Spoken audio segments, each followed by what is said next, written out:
Bismillahirrahmanirrahim. Bismillahil-Fattahil-Alim. Assalamu alaikum warahmatullahi wabarakatuh. Dear watcher, dear subscriber, hope you will be fine and in the high state of iman and health. Today I'm gonna teach you. I'm gonna delivering you the lecture about the novel Sons and Lovers by D.H. Lawrence, and we are going to have a Urdu summary of the novel. So let's get started. D.H. Lawrence, Sons and Lovers, बेटे और आशिक मरूफ novel निगार और कहानी नवीस D.H. Lawrence की तख्लीक है। इसके दूसरे नावलों जैसा कि the rainbow, women in love और लेडीज़ चैटरलेज लवर की तरह ये नावल भी नफसियाती पेचीदगी और जिनसी, यहाँ पे कंपोजिंग मिस्टेक है जी, नफसियाती पेचीदगी और जिनसी मामलात से भरपूर है। नावल की कहानी एक ऐसी औरत की ज़िंदगी के गिर्द घूमती है जो बेशुमार नफसियाती और जिनसी उलझनों का शिकार है। हम जैसे जैसे नावल को पढ़ते जाते हैं, इस खातून और दीगर किरदारों की नफसियाती परतें हमारे सामने खुलती चली जाती हैं।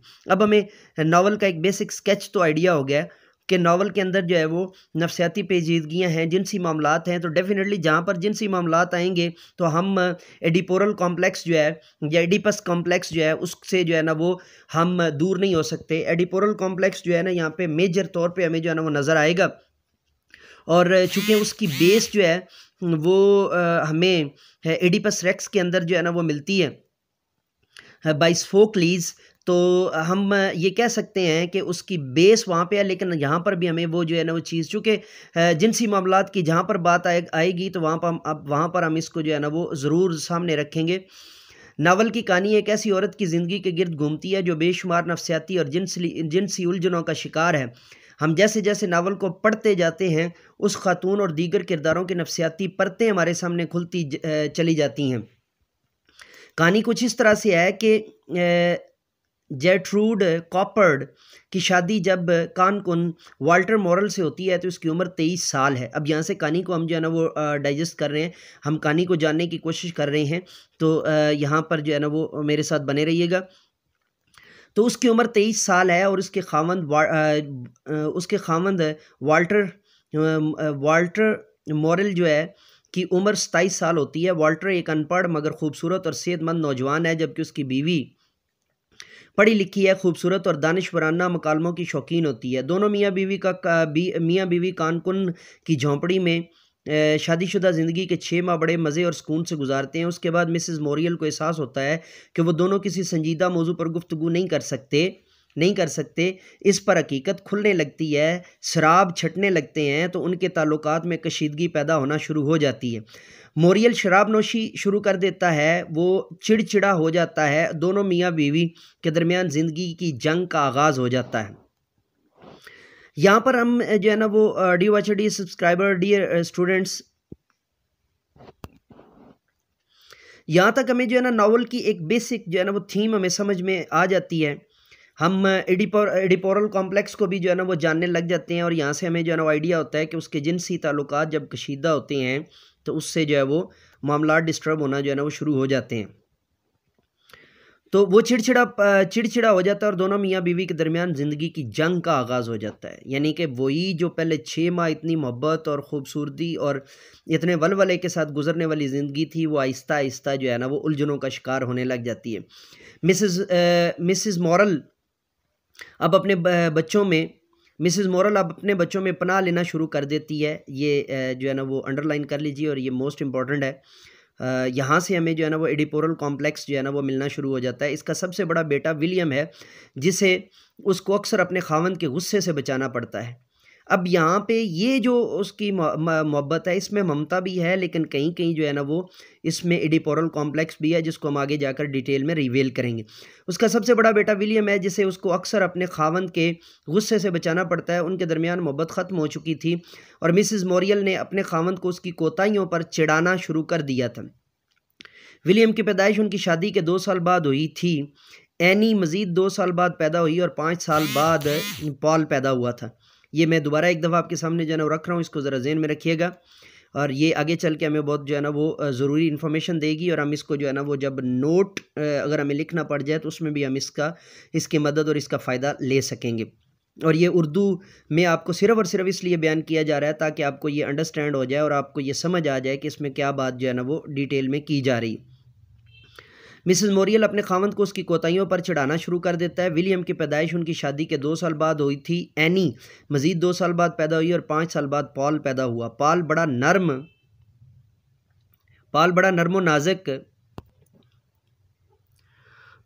नर्म नाज़ुक खूबसूरत और संजीदा बच्चा था। इसीलिए मिसेस मॉरल ने अपनी सारी मोहब्बत, ये भी जो है ना कंपोजिंग मिस्टेक है जी, मिसेस मॉरल ने अपनी सारी मोहब्बत उस पर निछावर कर दी। इसके बाद वाल्टर मॉरल बीमार पड़ गया और उसके सेहतयाब होने पर दोनों मियाँ बीवी के दरमियान कुछ नरमी पैदा हुई, तो फिर उनके यहाँ चौथे बच्चे आर्थर की पैदाइश हुई। यहाँ पर अगर आप थोड़ा सा गौर करें तो हमें ये भी नज़र आ रहा है कि वो इंसान या जानवर होने के नाते या जानदार होने के नाते अपनी जिनसी ज़रूरियात को पूरा करते हैं, तो जिसके नतीजे के तौर पर जो है वो बच्चों की पैदाइश हो रही है, लेकिन उसके बावजूद वो एक दूसरे से नाला हैं, एक दूसरे से जो है वो डिस्टर्ब हैं और एक दूसरे की ज़िंदगी के लिए जो है ना वो परेशान भी हैं। विलियम शॉर्ट सीखने के बाद यानी शॉर्ट हैंड सीखने के बाद क्लर्क भर्ती हो गया और साथ ही उसने एक रात को चलने वाले नाइट स्कूल में पढ़ाना शुरू कर दिया। विलियम ने शहर की मुख्तलिफ सरगर्मियों में भी हिस्सा लेना शुरू कर दिया। वो डांस क्लब जाने लगा। ये बात मिसेस मॉरियल को नागवार गुजरती, हालांकि जब उसके बेटे की नॉटिंघम में पहचान होने लगी तो वो इस पर फ़ख्र भी करने लगी थी। जब विलियम 20 साल का था तो उसे 120 पाउंड सालाना की नौकरी के लिए लंदन जाना पड़ा। यह मरला मिसेस मॉरल के लिए बड़ा तकलीफ़ दे था, क्योंकि हम पीछे पढ़ के आए हैं और हमने ये एक ज़हन बनाया हुआ है कि ममता की वजह से नहीं, बल्कि उसके अंदर जो एडिपोरल कॉम्प्लेक्स जाग रहा है या जागा हुआ है, उसकी वजह से भी उसके लिए ये तकलीफ़ दे होता है, क्योंकि वो उसकी आगोश के अंदर जो है ना वो अपनी मोहब्बत ढूंढ रही होती है। बड़ा तकलीफ़ दे था, क्योंकि मिसेस मॉरल उस वक्त मिसेस मॉरल, यहाँ पे स्लाइड बिट चेंज आ गया था जी। मिसेस मॉरल महसूस करने लगती है कि अगर ऐसा हो गया तो विलियम उसके लिए तो खो ही जाएगा। उस वक्त अब यहाँ पर भी जो है ना वो ममता नहीं है, बल्कि इस ममता के जो है ना वो जज्बे के अंदर हमें जो है ना एडिपोरल कॉम्प्लेक्स छुपा हुआ नज़र आता है, जिसको हम आगे चल के डिटेल में बयान करेंगे और इस पर एक अलग क्वेश्चन आएगा और हम उस क्वेश्चन को भी करेंगे, जो कि मोस्ट इंपॉर्टेंट जो है ना वो क्वेश्चन है और पहला क्वेश्चन ही इसके अंदर ये बनता है। उस वक्त एनी एक उस्ताद बनने के लिए पढ़ाई कर रही थी और पॉल एक पादरी, जिसको वो अपना मसीहा समझता था, की मदद से फ्रांसीसी और जर्मन ज़ुबानों के साथ साथ अलजबरा भी सीख रहा था।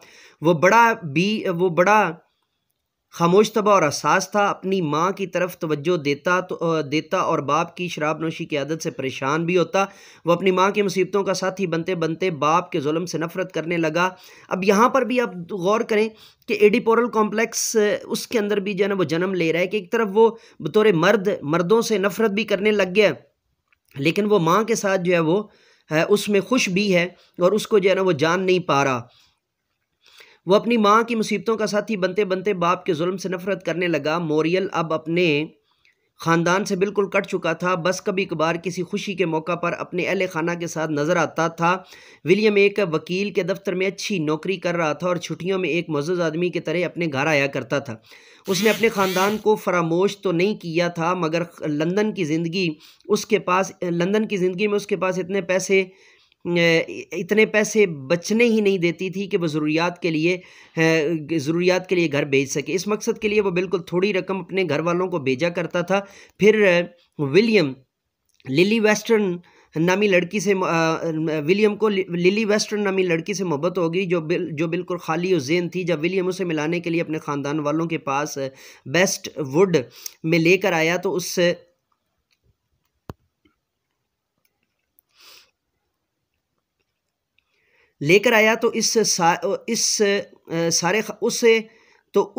सारे ख़ानदान पर रौब जमाया। विलियम इस फजूल लड़की से शादी के तसव्वुर से ही डरने लगा, मगर उसकी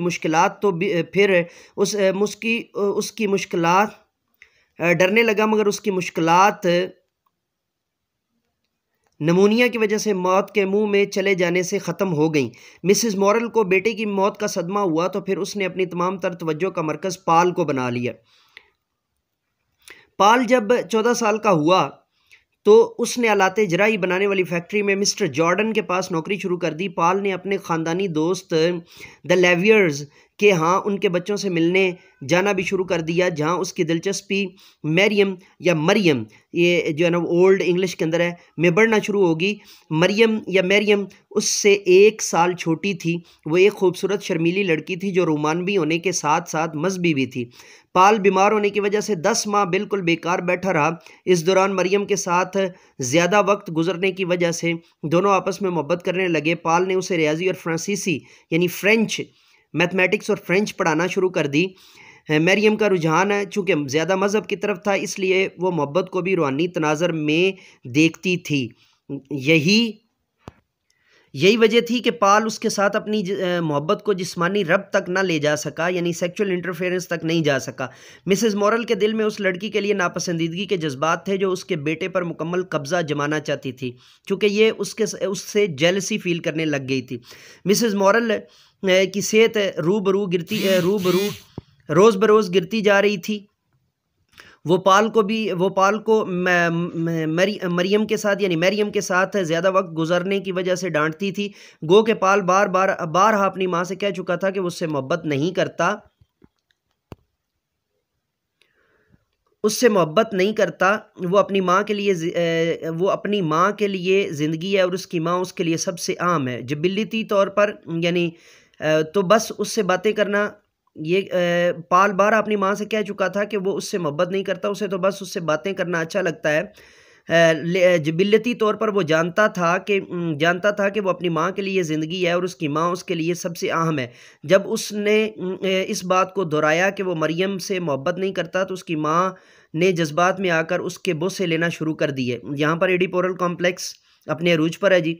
इधर मरियम खुद बताती है कि उसकी रूह को पॉल की ज़रूरत है। जब उसे ये कहा जाता है कि किसी और आदमी का इंतखाब कर ले तो वो चिल्लाना शुरू कर देती है। इन हालात में मरियम ने पॉल का इम्तिहान लेने के लिए उसकी मुलाकात मिसिस क्लैरा डेविस से करा दी। क्लैरा एक खूबसूरत और इंतहाई मुनासिब खदोखाल की खातून थी जो अपने खावंद से अलग रह रही थी। पॉल का इम्तिहान इसलिए था कि हायर या लोअर चीज़ का इंतखाब करता है। मरियम के नज़दीक क्लैरा की खूबसूरती एक लोअर यानी घटिया चीज़ थी। पॉल क्लैरा के साथ इंतहाई बेबाक तरीके से गपशप लगाने लगा था। पॉल की जज्बाती ज़िंदगी के साथ साथ कुछ और अवामल भी थे जो उसको परेशान किए हुए थे। एनी की शादी हो चुकी थी, आर्थर फौज में जा चुका था, उसकी बीवी भी थी। मिस्टर मोरियल की टांग टूट चुकी थी, वो अब लंगड़ा हो चुका था। और मिस्टर मॉरल की टांग टूट चुकी थी, वो अब लंगड़ा हो चुका था और ऊपर से हो चुकी थी। और अब तक उसका हकीकी मोहब्बत का कोई तजर्बा नहीं था। उसकी कुर्बत बस अपनी माँ तक महदूद थी। पाल मरियम से दूर रहता था, मगर जब मौसम बहार आता तो उसके पास पहुंच जाता। अभी उनके दोनों के दरमियान जिस्मानी लम्स तक बात नहीं पहुंची थी। फिर एक दिन जंगल में खुद को पाल के स्पुर्द कर ही दिया। यहाँ पर मुझे एडम बीड वाली हैटी सोरल जो है ना वो याद आ रही है। हैटी सोरल भी जो है वो आप अगर गौर करें तो उसका भी सेम ही था कि वो बिल आखिर जो है वो ख़ुद को जो है वो उस रहमो करम पर कर देती है। लम्हे के लिए तो उसने मरियम से मोहब्बत की, मगर वो ऐसे जज्बात पैदा ना कर सका। उसके बाद पाल क्लैरा के करीब होता गया। क्लैरा ने उसे जॉर्डन की फैक्ट्री में नौकरी भी दिला दी। क्लैरा ने अपना सब कुछ पाल पर निछावर कर दिया। पाल की माँ ने क्लैरा को खुश आमदीद कहा, हालांकि वो मरियम के लिए ऐसे जज्बात पैदा नहीं कर सकी थी। क्लैरा के खावंद बैक्स्टर डेविस को पॉल के साथ उसके ताल्लुकात का मालूम हो गया। एक दिन बैक्स्टर्स ने क्लैरा और पॉल के ताल्लुकात के बारे में नाज़ेबा अल्फाज इस्तेमाल किए तो पॉल ने गुस्से में आकर उसके मुंह में शराब उंडेल दी। इस पर बैक्स्टर ने बदला लेने की कसम खा ली। क्लैरा और पॉल के दरमियान ताल्लुकात बस सिफली जज्बात की हद तक ही थे। एक रात बैक्स्टर ने पॉल को रास्ते में रोक लिया और उसकी खूब धुलाई की। उसके बाद पॉल ने क्लैरा से दूर रहना शुरू कर दिया। मिसिस मॉरल अपनी बेटी एनी से मिलने गए तो वो वहाँ बीमार पड़ गई। उन्हें पता चला कि अब मिसिस मॉरल सेहतयाब नहीं हो सकती। उसे बड़ी तकलीफ़ के आलम में घर वापस लाया गया। इस दौरान पॉल की बैक्स्टर डेविस से भी सुलह भी हो गई। पॉल अपनी माँ को घुल कर मरते नहीं देख सकता था। हालांकि मिसिस मॉरल खाना बहुत कम खा रही थी ताकि उसका आखिरी वक्त जल्द आ सके, फिर भी इस तरह मरते देखना बहुत खौफनाक काम था। आखिरकार पाल और एनी ने मिसेस मॉरल को नशा आवर दवा की ज़्यादा खुराक यानी ओवरडोज दे दी। इसके बाद पाल अपनी माँ के ज़ाया शुदा जिस्म को यानी वेस्टेड बॉडी को, ये कंपोजिंग मिस्टेक है जी, वेस्टेड बॉडी को पकड़कर सरगोशी के अंदाज में कहता रहा, मेरी मोहब्बत, मेरी मोहब्बत, ओह मेरी मोहब्बत। इसके बाद पाल मरियम से दोबारा मिला जो उसके यानी मरियम से दोबारा मिला जो उसके लिए कुर्बानी के तौर पर ख़ुद को पेश तो कर सकती थी मगर उसकी ज़िंदगी का बोझ बांटने के लिए तैयार न थी। मरियम की रिहाइशगाह से निकलकर पाल अपनी माँ के बारे में सोचता हुआ चल पड़ा। अब यहाँ पर थोड़ा सा आप अगर गौर करें तो एंडिंग में यानी मरियम जो है उसको एक जो है वो अपनी ज़रूरत समझ रही है या तयुश यानी ऐश परस्ती के लिए तो इस्तेमाल कर रही है, लेकिन उसको परमानेंट जो है ना वो अपनाना नहीं चाह रही। तो डी सब्सक्राइबर ये थी Urdu summary. Let me go now. We will be right back with you with the new topic, with the new gossip, with the new vlog, with the new lecture.